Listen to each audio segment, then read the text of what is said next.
sommes en charge, avec un collectif d'avocats congolais, d'un certain nombre de procédures qui sont en cours actuellement concernant des discours de haine et des attaques contre des personnes en raison de leur origine, Banyamulenge ou Tutsi congolais. À la suite des événements récents concernant la recrudescence des conflits et des combats entre les FARDC et ce mouvement de rébellion armée qui s'appelle le M23, nous avons constaté que beaucoup de Tutsis congolais ont été victimes à la fois de la recrudescence des discours de haine, mais aussi de pogroms. Et cette situation est particulièrement inquiétante. Nous avons été contactés pour déposer de nouvelles plaintes et faire de nouvelles enquêtes sur place.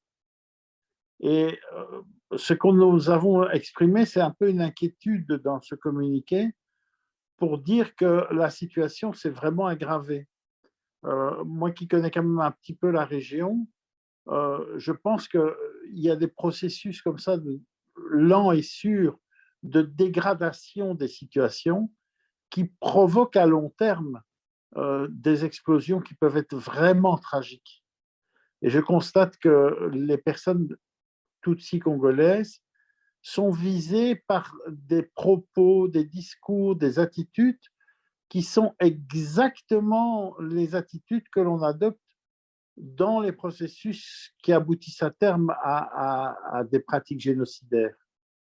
À partir du moment où on dit que ces gens ne sont pas congolais, alors qu'ils ont la nationalité congolaise de longue date et que c'est un état de droit, ou que l'on dit qu'ils sont totalement rwandais, alors que je prends la communauté Banyamulenge, elle est présente au Sud Kivu depuis plusieurs siècles, que les rwandophones du Nord Kivu sont présents depuis des décennies au Nord Kivu.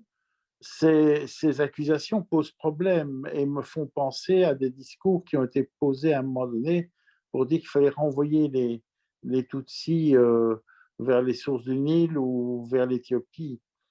À partir du moment où on reparle de la théorie des infiltrés, que dans une communauté humaine, on dit que les personnes doivent être chassées de leur emploi.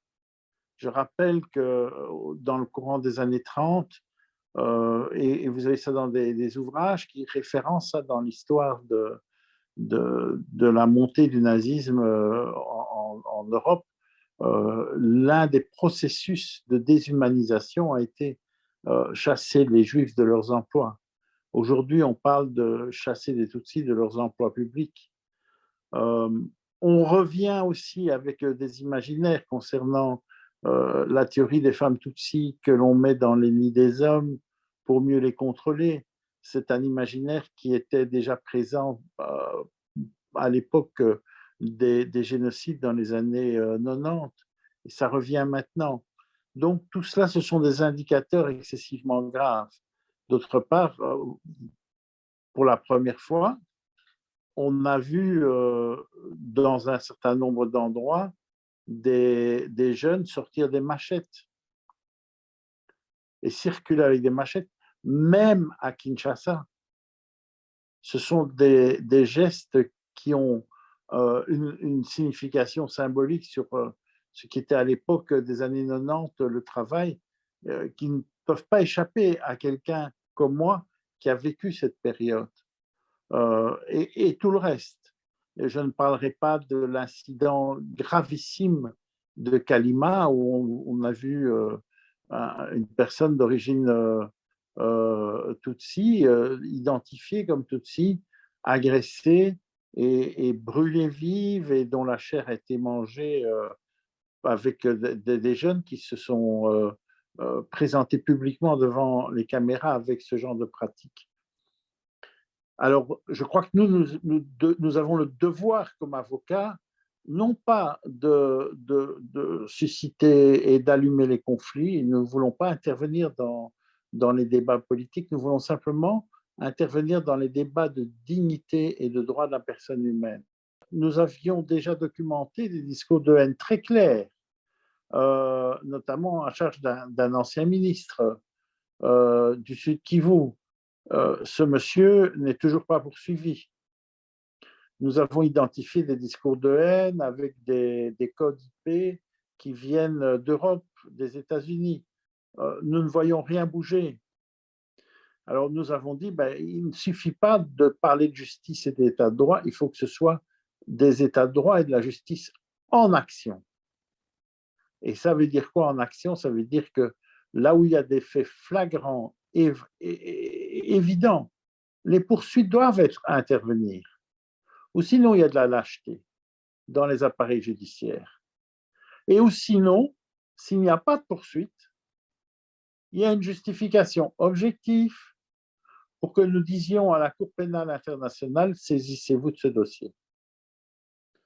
De même, quand nous avons vu la gravité de ces discours de haine tels qu'ils ont été répandus, nous disons, vous savez que dans des pays tels que les États-Unis ou l'Union européenne, on adopte ce qu'on appelle les mesures restrictives, c'est-à-dire les gels des avoirs, l'interdiction de circuler, la suppression des visas de circulation, etc.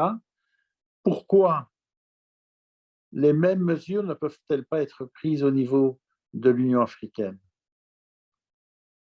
Pourquoi, au sein de la East African Community, on ne peut pas identifier la question des discours de haine et des pratiques racialisantes comme étant une justification pour que les personnes ne puissent plus circuler et ne puissent plus s'adonner à l'intérieur de ces États à leurs pratiques criminelles. Nous avons tous les moyens juridiques dans un État de droit déjà pour poursuivre certaines personnes. La plainte existait déjà entre les mains des responsables des parquets à Kinshasa, à l'auditorat militaire et entre les mains du procureur général. Il n'y a pas de raison de ne pas avancer. Alors, un de nos avocats a eu un contact avec le procureur général à Bukavu, qui a dit qu'il y avait un problème de moyens financiers pour que le parquet de Bukavu puisse avancer. On est toujours surpris de savoir que l'État de droit ne peut pas progresser parce qu'il y a un problème de moyens financiers. Mais nous, notre position est claire. Si, comme nous, avocats juristes, la question des discours de haine et de la racialisation est le poison qui mine une société humaine parce qu'elle mine le lien social entre les gens, si tout le monde identifie ça, alors nous disons à l'Union européenne, nous disons à la communauté internationale, donnez les moyens pour que les instructions pénales se déroulent, pour que les jugements soient prononcés. Si le procureur général de Bukavu n'a pas les moyens, donnez-les lui. Mais ne laissez pas la justice en jachère, une justice sans résultat, parce que ça, c'est fabriquer la culture de l'impunité. Ce serait gravissime pour votre région. La région des Grands Lacs est une région meurtrie depuis longtemps. Et on voit très bien qu'aujourd'hui, le cycle pervers de la violence racialisante, le cycle pervers de la haine de l'autre est en train de naître. Et je ne vous cache pas, je suis surpris, je ne vois pas de discours d'autorité morale ou d'autorité religieuse qui va suffisamment loin pour dire à toutes et tous, serrez-vous la main pour faire reconnaître que le lien social lié à la nationalité et l'égalité dans les droits et les obligations et dans les droits fondamentaux est un élément essentiel de la vie commune. Et tant qu'on ne voit pas ça, eh bien, on est en danger dans la région des Grands Lacs. Donc, il est temps maintenant de se lever, de faire de cela une question majeure, de poursuivre les auteurs du discours de haine, même s'ils ont des appuis populaires, même s'ils sont soutenus, parce que c'est une violation. C'est l'enjeu le plus essentiel de la région. et il faut les arrêter. Et vous savez, il ne faut pas que la haine du Tutsi devienne un élément de jouissance. Il faut que la haine du Tutsi soit réprimée parce que ce n'est qu'à ce prix-là que l'on va casser définitivement les discours de haine.